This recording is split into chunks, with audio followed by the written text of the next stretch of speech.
What do you do when you sit down and you do not know what to create? Or if you create something and you don't know how to make it better? If you run into either of these issues or both, this video is for you. Okay, so let's dig in. When I want to think of an idea or something I've already created feel more interesting, I think about what I consider to be my building blocks for creation. First, let's go over the five senses: hearing, touch, smell, sight, and taste. Whenever I'm in the process of drafting an idea, I like to reference two of them every time so whatever I'm creating feels more interesting or lifelike. Secondly, I ask myself, is this leisure or exercise? Am I doing this to express myself? Or am I doing this to expand upon a certain skill like cross hatching or trying a new medium? The third concept I think about is how can color, if I use any, emphasize my art? Is the artwork colorful? Is it monochromatic? Is there a specific color that will stand out compared to the others? With that being said, here's how you can put all of these together because right now it may seem a bit confusing. I like creating portraits, so to reference something with touch, I'd add a certain fabric to add texture. Silk fabric is soft and it's shiny, which can also emphasize sight. The same applies to other subjects too. If you're painting a flower, use touch to emphasize how smooth or rigid the petals are. If you're making a landscape, use sound to really emphasize the sound of nature. Is the river you painted the focus of the painting? Is the color of it more vibrant compared to everything else? To bring taste into the landscape, so to speak, add people having a picnic in the foreground or background. They can even be small so you can emphasize the size of nature, how big it is. The way a subject is colored or drawn also affects the way it's seen. Cross-hatching, pointillism, outlining a face to make it look like something out of a comic. Many ideas will come to you when you give it time and consider the building blocks of creation.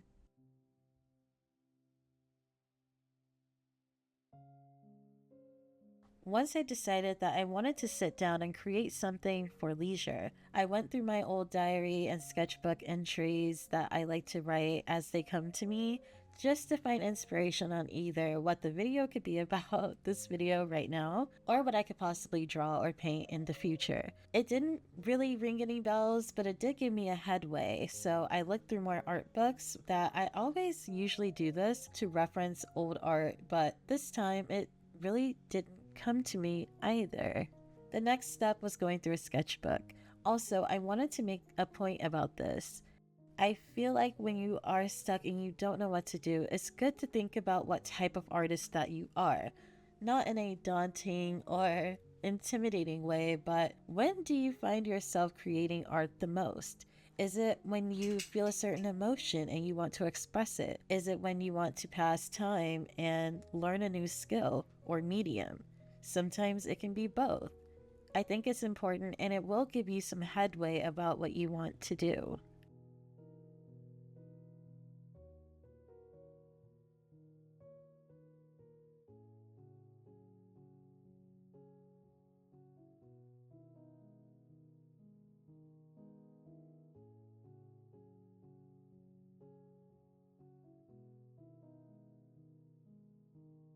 Pulling out a sketchbook that I don't draw in often is toned paper.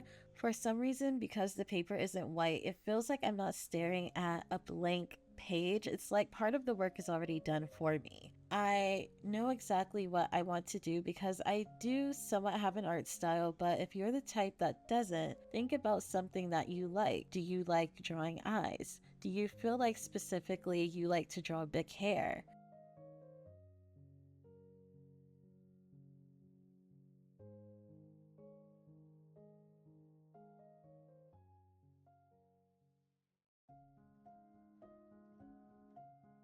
This part here, I didn't speed up or really cut. This is me figuring out an idea kind of in real time. I focus on anatomy and then I build off of that with texture, such as the silk on the clothes or the curliness of hair.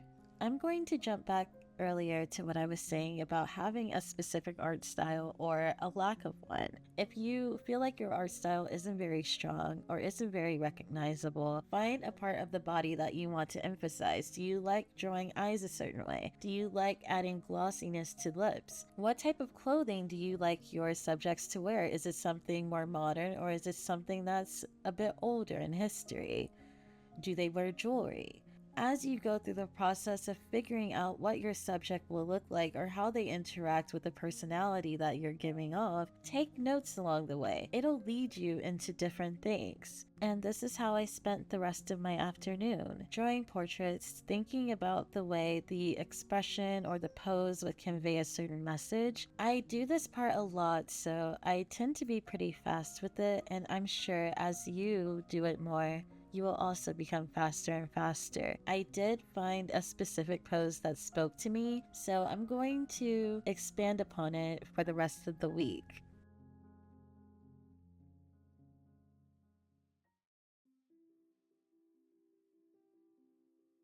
I decided to expand upon my idea of a woman braiding her hair. The senses that it activates is touch, where she's quite literally touching her hair, but also texture. Her hair is going to be fluffy, it's going to be braided. I'm going to add some sort of silk or fabric to her body that also invites texture, maybe some bows in her hair, who knows? Sometimes it feels like ideas are too big for what we are able to do as far as our skill set. I find that if I break it up into smaller parts, it is more manageable to put onto paper and make tangible. I also want to say that when you do get to the point of making your ideas onto paper, you shouldn't feel defeated before you can even start. I try not to feel defeated before I even start. This painting will include hands, and I find drawing hands really difficult. I don't enjoy doing it yet because of that, and I know I'm going to struggle with it before I even really start painting. But then I remember I'm motivated by a desire to get better and practicing a certain skill until I'm satisfied. And even though you can't force satisfaction, you can get to a point where you're eventually satisfied with something as you practice it more and more. If you aren't comparing your art to what other people are doing, you'll become satisfied much, much faster than someone who does compare their art to other people. Ask yourself what part of drawing a certain thing, like hands, makes it hard. Personally, I have a problem with making the tips of fingers look natural. They always turn out to be pretty pointy. I also have been using a certain paint set that I've had since COVID, so I took a small trip to the art store.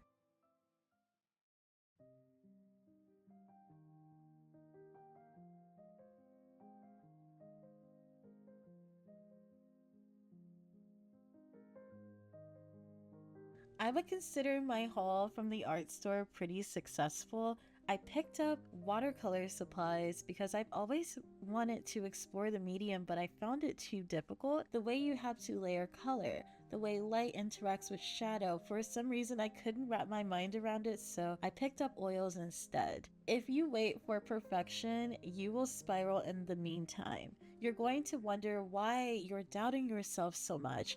Why don't you like what you've been doing and you've been drawing for years and years? I also bought little trinkets to keep the water that I use for the watercolor in, as well as a heart-shaped dish to keep the paint itself in.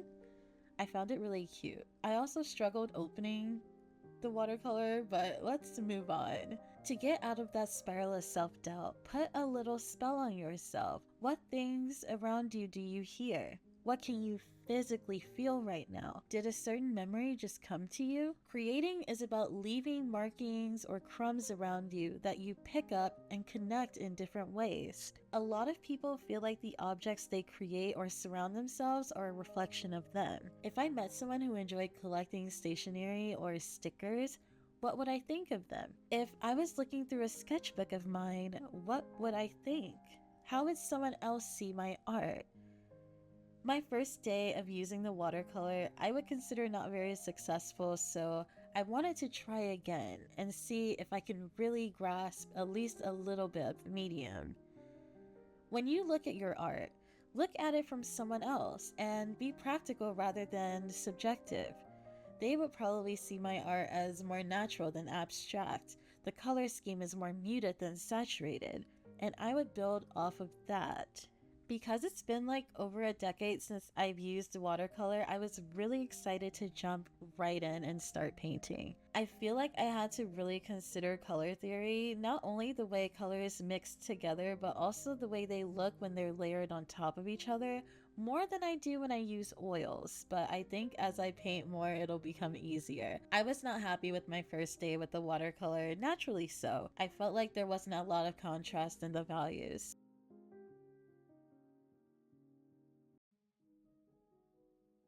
My second attempt with the watercolors, I feel like, was more successful. I had a bit more understanding of layering the color, but also keeping in mind the values and the shadows. I'm going to keep this up, practicing the watercolor, and who knows, maybe soon I'll be able to do an entire painting with only watercolor.